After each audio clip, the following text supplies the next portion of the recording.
एक बार एक जंगल में रहता था एक जम्बुक धार्मिका नामक। उसके नाम का इतना अच्छा मतलब था, पर उसका स्वभाव पूरा उल्टा और शातिर। एक बार वह जंगल में घूम रहा था खाने की खोज में,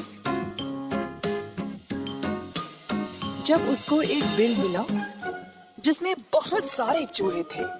धार्मिका ने देखा कि ये सारे चूहे आराम से अपने मुखिया चूहा के साथ रह रहे थे। इतने सारे चूहे एक ही जगह पर देखकर धार्मिका बहुत खुश हो गया। उसने सोचा, ये तो बड़ी अच्छी जगह है रहने के लिए। यहीं रहकर मैं रोज चूहे खा सकता हूँ। खाना ढूंढने की जरूरत भी नहीं। इन चूहों को तो मैं जीवन भर तक खा सकता हूँ। अब चूहों को पकड़ने के लिए उसको कोई योजना बनानी पड़ेगी। काफी देर तक सोचने के बाद जम्बुक ने निर्णय लिया कि वह एक साधु के रूप में उनके सामने जाएगा। धार्मिका उनके बिल के बाहर एक पैर पर खड़ा हो गया, अपना मुंह खुला और आंखें सूर्य की ओर। उसी समय चूहों का मुखिया बाहर आया। धार्मिका की मुद्रा को देखकर हैरान रह गया। श्रीमान, आप यहाँ क्या कर रहे हो?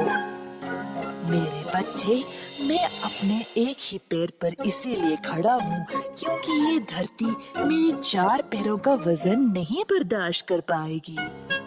पर आपने अपना मुंह खुला क्यों रखा है और सूर्य की ओर क्यों देख रहे हो? मैं हवा के अलावा और कुछ नहीं खाता और केवल सूर्य की ही पूजा करता हूँ। जम्बुक की बातों पर विश्वास करके मुखिया गया बाकी के चूहों को ये बात बताने के लिए। दोस्तों, हम बहुत भाग्यशाली हैं। हमारे बिल के बाहर जो जम्बुक खड़ा है वो एक साधु है। चलो हम सब उसका आशीर्वाद लेते हैं। अतः सारे चूहे बाहर आ गए धार्मिका का आशीर्वाद लेने। दिन भर यही चलता रहा और फिर शाम को सारे चूहे अपने बिल में वापस चले गए।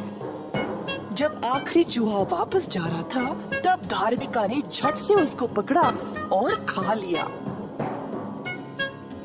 रोज यही चलता रहा और जब भी मौका मिले धार्मिका एक एक करके चूहों को खाता गया। पहले पहले चूहों ने ध्यान नहीं दिया, पर दिन पे दिन उनकी आबादी कम होती गई। ये बिल में पहले बहुत भीड़ हुआ करती थी, पर अभी खाली खाली लग रहा है ना?